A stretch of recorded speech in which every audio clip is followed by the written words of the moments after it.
Representative Delozier. Thank you, Mr. Chairman. Thank you both, or all, for being here. I have a couple different areas that I wanted to hit on a little bit.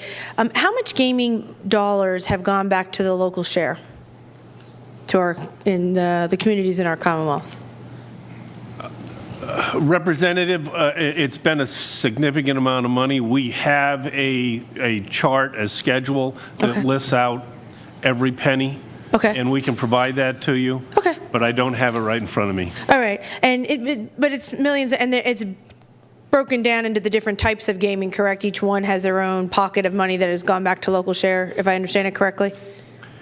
Well, the local share percentage, for the most part, is consistent around the Commonwealth with all 12, but there are some unique aspects to them, without a doubt. There is some uniqueness. Okay, thank you. I just know that I'm in Cumberland County, right across the river, which we do not have one, and I know Dolphin right across here does, and we see a lot of conversation about it. I was just curious as to how much in its entirety has gone back to our communities, because I see the money going to our law enforcement, firefighters, good community issues, and buying new trucks or doing what's necessary. So I just wanted to get an accounting on that. I wanted to follow up a little bit about what Representative Quinn had talked about with the law enforcement and PSP and local security. As she had asked, that you have security in every one of your sites, as well as the fact that PSP is at every one of the sites with 11 officers. And I asked PSP the same question, so that's why I had that piece of information. So each and every one, do you know how much off the top of your head, how many of them have local law enforcement as well? I'm not aware of that. I know there's some communities that have just PSP and don't have local law enforcement.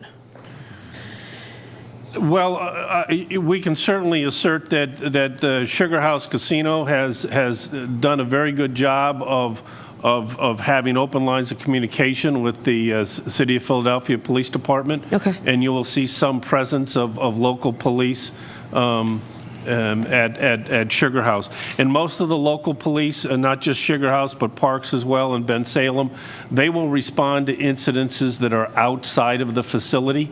If there's a parking lot incident or so PSP doesn't cover the parking lot? No, they stay in the building? Their immediate law enforcement responsibility is in the casino. Okay. The ability for us, for the officers, the troopers that are there, do you know offhand how much that costs the fund? How much we pay to PSP for that? I asked them the same question. They didn't have the number. That's why I'm asking you guys. I think the answer is probably the entirety of whatever the state police budget is for gaming enforcement. Well, that's why I'm asking. They didn't know what that budget was. Do you know what they get, what you guys pay to PSP?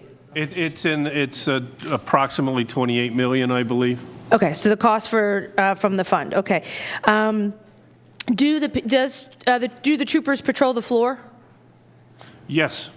So they're out on the floor doing, okay. On occasion. I mean, they also have offices at the property, and they do their work in the office as well as walk around the floor. Okay, and what kind of crimes are committed? You had mentioned a few of them. At what point, how often do they occur? Like how many calls do you have that PSP is involved in on an annual basis? I can't tell you how many the state police is involved in, but you have a lot of petty crime that goes on. We are aware of all of it. Our eyes and ears are our CCRs, casino compliance officers who are on the floor 24 hours a day. And that's not security?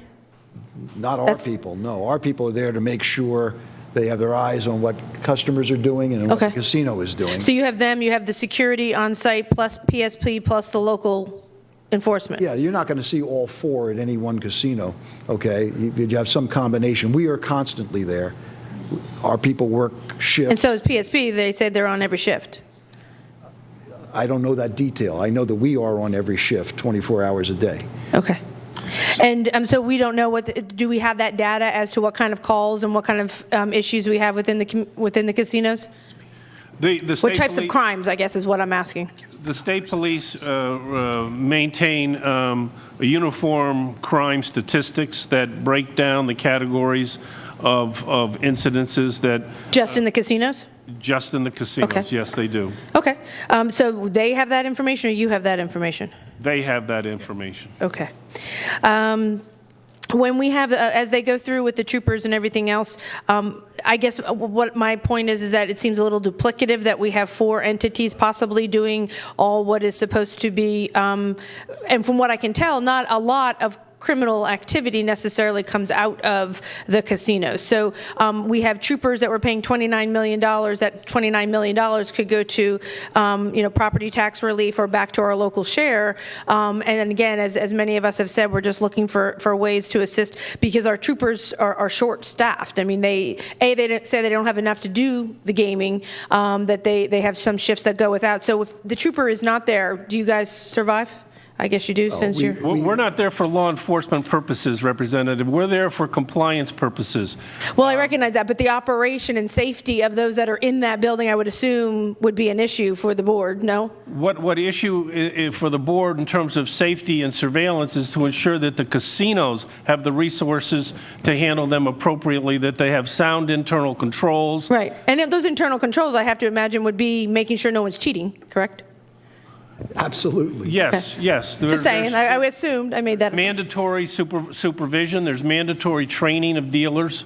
Although there are some, criminal activity through dishonest dealers that may scam a game with one or more players. That certainly does occur. Absolutely, and I'm not trying to say that you guys don't do a good job.